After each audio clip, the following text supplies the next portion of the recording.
Assalamualaikum warahmatullahi wabarakatuh. Perkenalkan, saya Ferdiansyah, Stambul 150 2019 0110.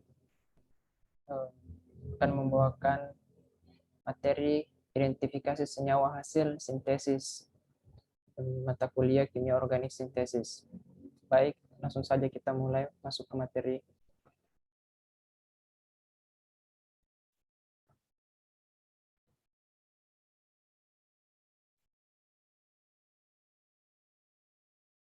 Sifat fisika kimia senyawa hasil sintesis itu bisa kita lihat ada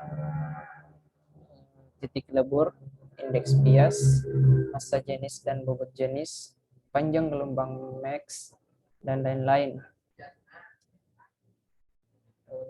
Dari keempat ini kita akan melakukan uji identifikasi. Yang pertama, uji identifikasi titik lebur.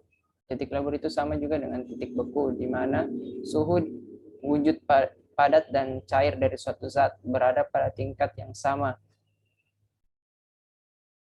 Ini ditentukan oleh suhu. Adapun faktor-faktor yang mempengaruhi titik lebur atau titik beku yaitu satu, perubahan tekanan.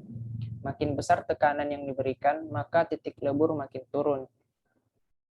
Kedua, adanya zat terlarut, di mana sebagai dasar identifikasi senyawa. Faktor adanya zat terlarut. Yang pertama, kotoran yang larut atau sebagian larut akan menyebabkan turunnya titik lebur. Yang kedua, kotoran yang tidak larut akan menyebabkan peleburan yang tidak nyata. Penentuan titik lebur dapat dilakukan dengan menggunakan alat labur yang namanya alat labutile, di mana akan menghasilkan jarak lebur, yaitu jarak suhu di mana molekul zat mulai mencair sampai seluruh zat tersebut mencair. Dan akan mengakibatkan perbedaan suhu di sekitar molekul zat tersebut antara permukaan dinding pipa kapiler dengan bagian dalamnya. Kemudian panas tambahan selama proses peleburan tidak memberikan perubahan suhu, karena panas tersebut digunakan untuk mengubah seluruh padatan menjadi cair dan akan memutuskan ikatan antar atom atau antar molekul, yang dimana di sini terbagi menjadi dua, yaitu ikatan makin kuat, titik lebur makin tinggi, dan yang kedua ikatan makin lemah, titik lebur makin rendah. Uji identifikasi selanjutnya yaitu identifikasi hasil sintesis indeks bias, yaitu untuk menentukan atau mengukur kemurnian suatu zat dalam bentuk cairan, di mana N sama dengan sin I per sin R, atau kecepatan cahaya dalam zat pertama di udara dibagi dengan kecepatan cahaya dalam zat kedua yang ada dalam sampel. Alat yang digunakan pada pengujian indeks bias ini kita menggunakan refraktometer, di mana prinsipnya tergantung dari panjang gelombang dan suhu, di mana panjang gelombang berbanding terbalik dengan indeks bias dan suhu berbanding lurus dengan indeks bias 4-5 satuan. Di sini kita menggunakan sinar emisi natrium pada 589 nanometer pada suhu 20 derajat Celcius dengan tekanan tetap. Selanjutnya, identifikasi massa jenis, kerapatan zat, dan bobot jenis. Hasil bagi dari kerapatan suatu zat cair dengan kerapatan air pada volume dan suhu yang sama, di mana itu merupakan pengertian dari massa jenis, kerapatan zat, dan bobot jenis. Di mana selanjutnya kerapatan zat merupakan perbandingan berat terhadap volume.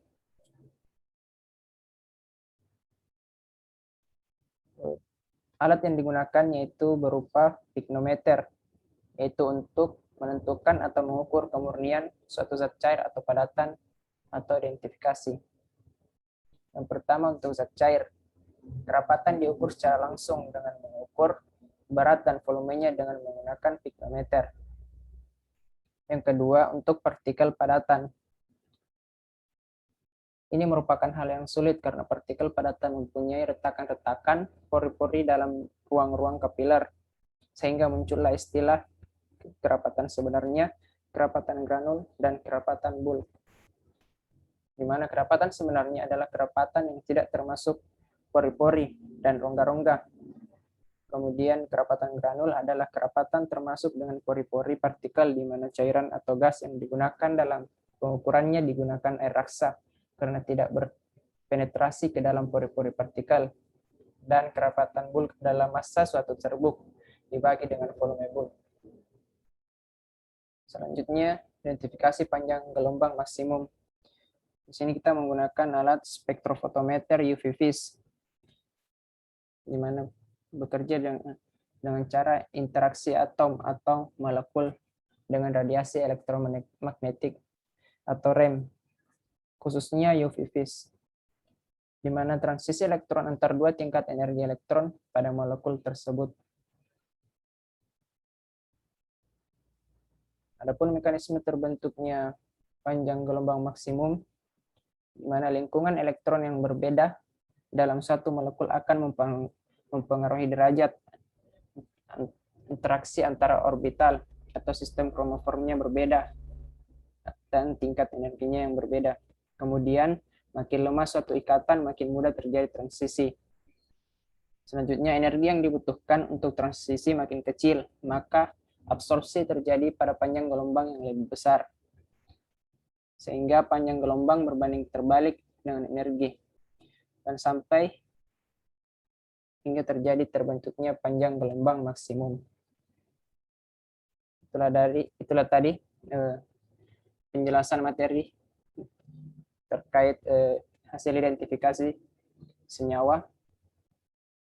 Sekian dan terima kasih. Assalamualaikum warahmatullahi wabarakatuh.